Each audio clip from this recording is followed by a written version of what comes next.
Naturalistic plantings and ponds give this Maryland garden a peaceful beauty.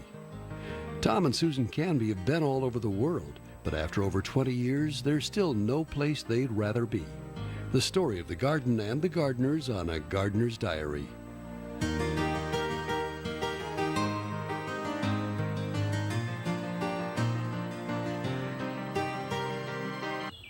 Tom and Susan Canby named their house and garden Jack Pine after the trees that are common in these woods, following a tradition of the pioneer families who first settled this part of Maryland.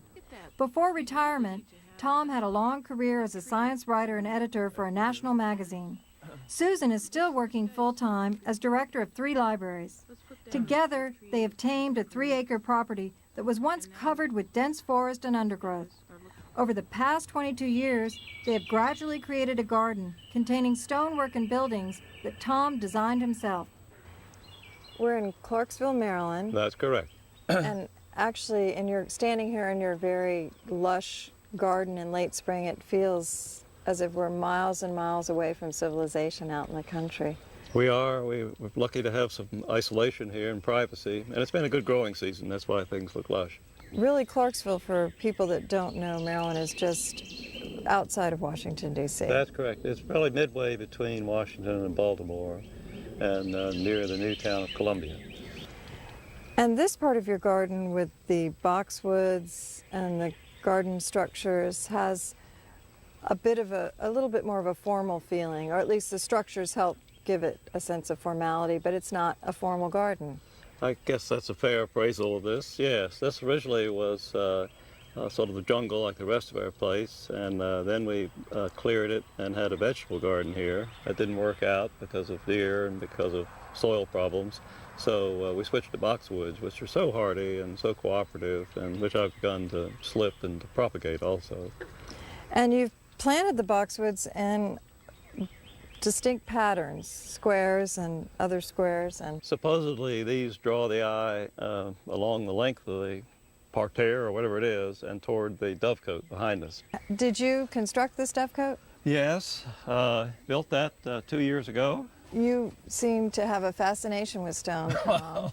This is quite a structure. Did you find your inspiration in some of your travels to build a dovecote? Yes, I took a lot of interest in the way people, for example, fed themselves 1,000 years ago. You see dovecotes in Europe and in Egypt that were used 1,000 years ago and still stand and still are used. And they were an important source of meat in those days. Meat wouldn't keep, so you had to keep raising your the things you're going to eat summer and winter. And then you went on to build I don't know what you call that. That's a spring house. A spring house, of course. In design. There's no spring under it, but there are many spring houses around here that date back a couple hundred years, and that was a place where people kept their dairy products cool. This is a freestanding stone wall, the only one I've ever tried to build.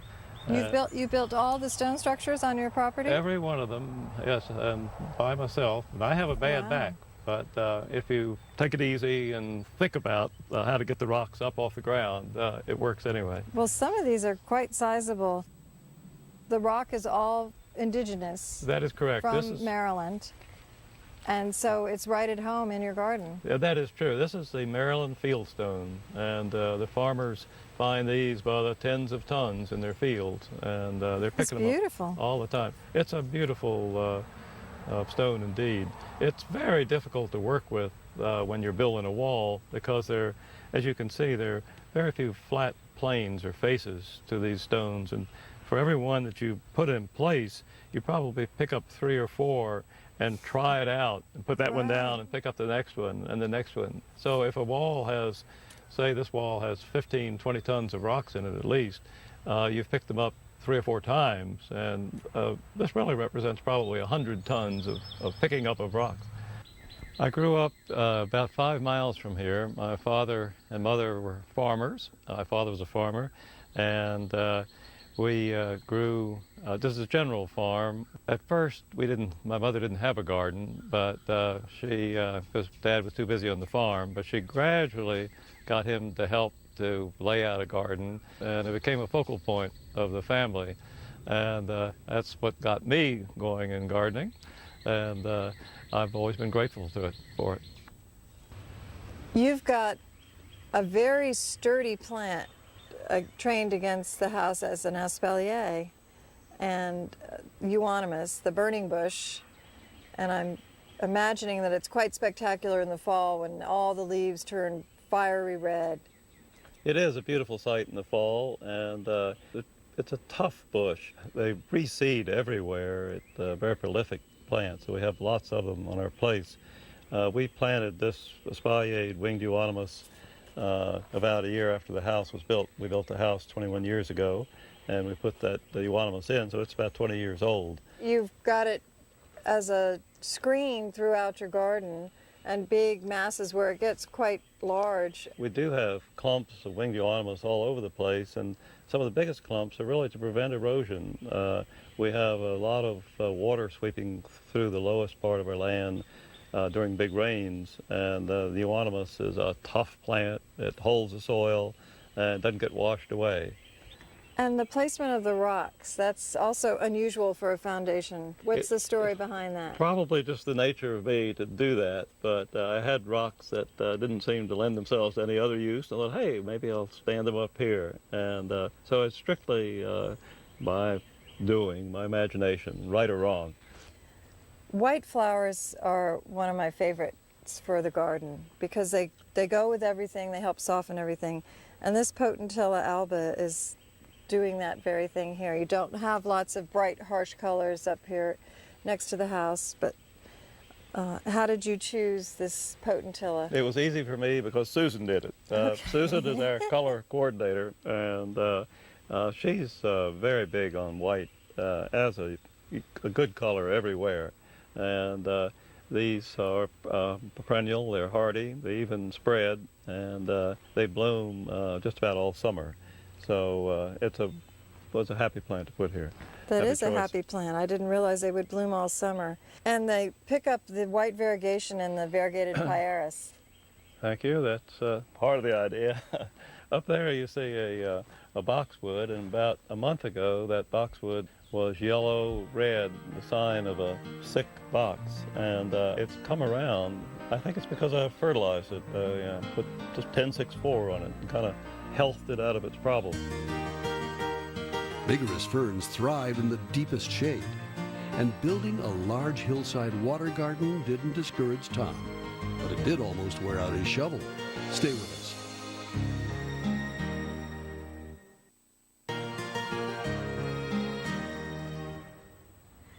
Tom and Susan Canby's property in Clarksville, Maryland has some pretty challenging terrain.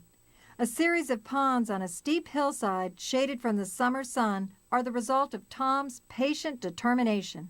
I dug for an hour and a half, 2 hours a day, as many days a week as I could, probably 4 or 5 days a week.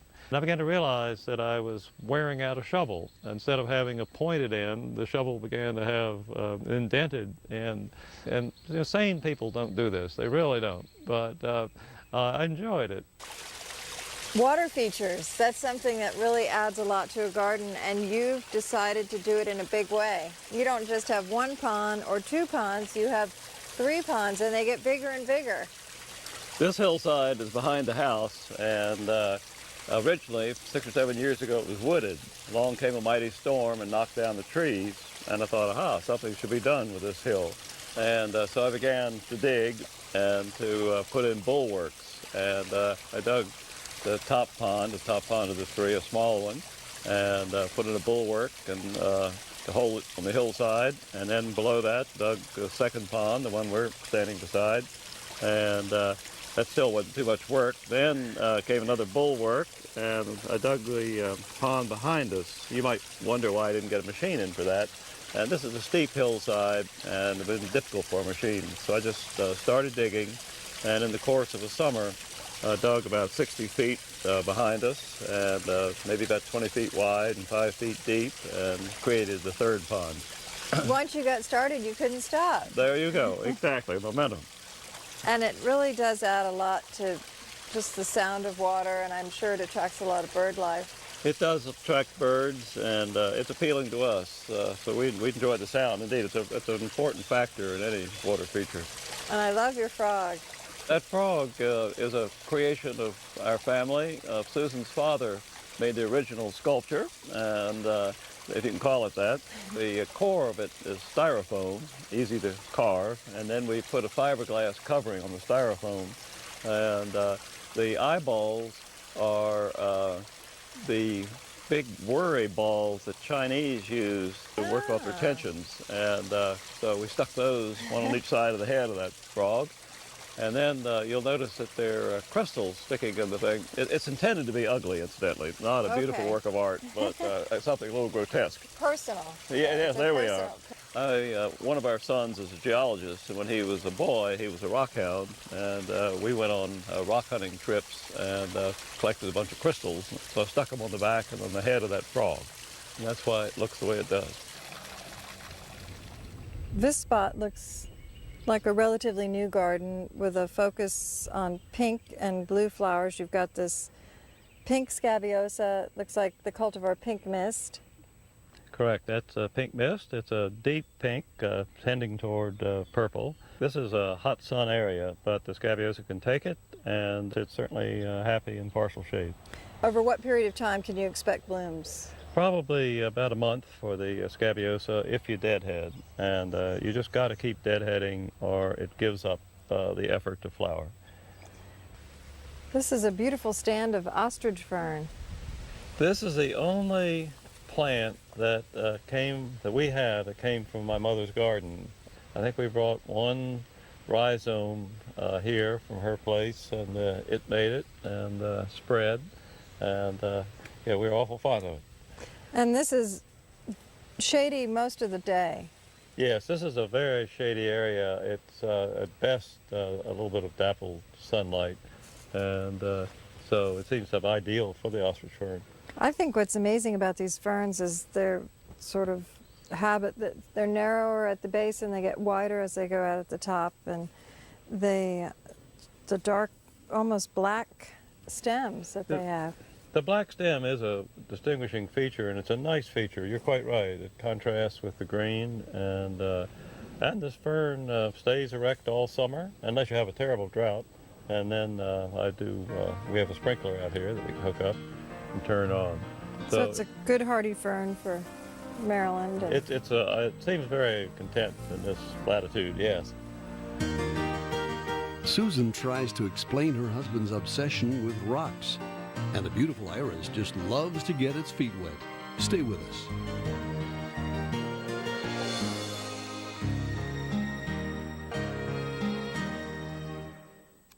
As a science writer and magazine editor, Tom Canby has reported on natural phenomena all over the globe. Some of the places he's visited have had an impact on his style of gardening at his home in Clarksville, Maryland. Whenever I traveled, if I had a free moment, I would gravitate toward a garden in whatever country I was in.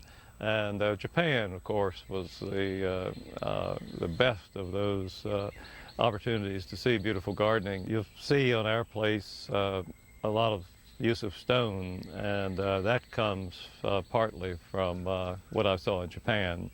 Tom's wife, Susan, is also a gardener, even though she still works full-time. She helps especially in designing the gardens. A stone pathway leads to one of her favorite spots.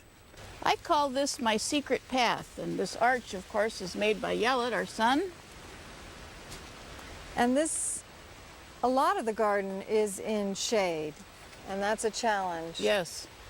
And you've selected a few plants like the Pieris, or the Andromeda, as they call it, when it's beautiful when it's in bloom, and the Euonymus, and you've used them throughout the garden, and they're really serviceable plants. Right. And they work well in shade. Right.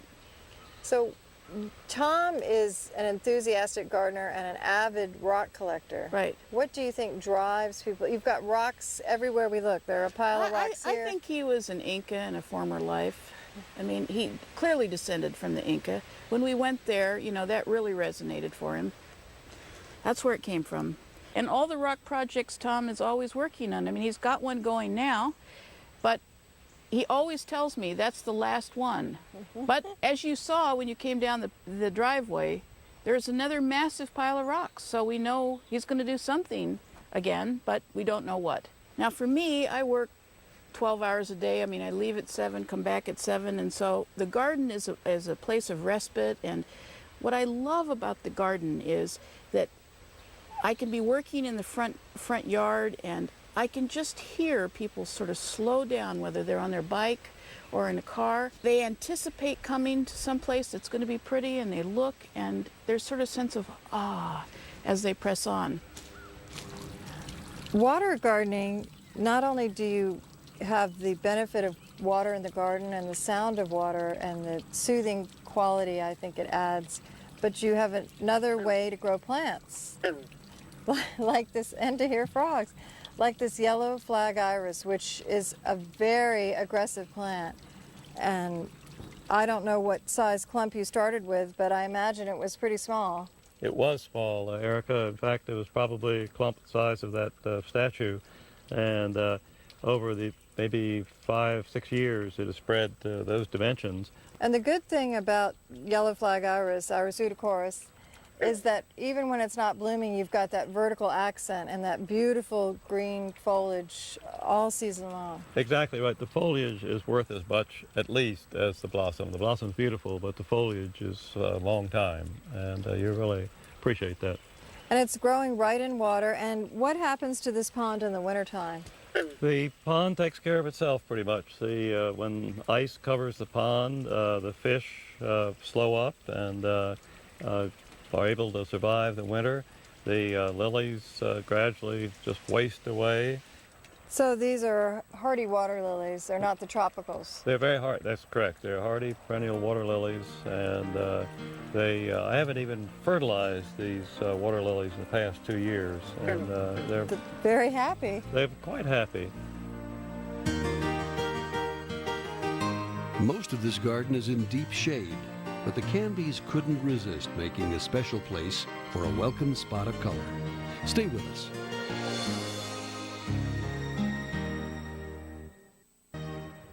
Tall trees provide shade for most of Tom and Susan Canby's garden in Clarksville, Maryland. But one spot has been cleared away to provide enough sun for a colorful collection of roses. You've got this significant arbor placed in the middle of your garden, and it works very well, though. I wouldn't have thought myself to place an arbor right here, but the way you've anchored it with this wonderful New Dawn rose that is quite happy, you're giving it lots of support. We felt we needed a sort of entryway from one part of our lawn and garden into another, and we took a chance and put this island of roses here. And the arch is a wrought iron arch made by our son, who makes wrought iron fencing out in Ohio. Well, New Dawn is such a vigorous rose and such a good grower. It has that clean foliage, and I don't spray my roses, and that does very well for me all summer. We occasionally spray, but it's a hardy rose. It's a cooperative rose indeed. And the shrub roses you have placed around, this beautiful pink, this Belinda, that's a good shrub rose, and you can keep that under control, maintain that size by pruning. That's what we do, and as you can see, it's ready for a bit of a trim, but at any rate, it's loaded with buds. It is a prolific bloomer. One is grateful for such plants. And the size of the flowers, I like the clusters. This also makes a good cut flower. You could cut a whole stem off. It is wonderful to have cuttable roses. There's no question about that. We keep them in the house all the time, that they're blooming.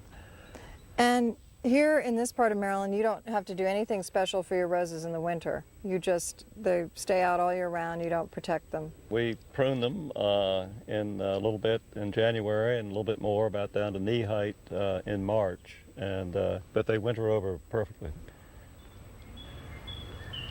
Gardening offers a lot of rewards. For the guy who knows that he won't paint a Mona Lisa or write a great symphony, the garden is a wonderful way to create something that, to you at least, is a thing of beauty or a pleasing thing. There's just no end to the pleasures you get out of a garden.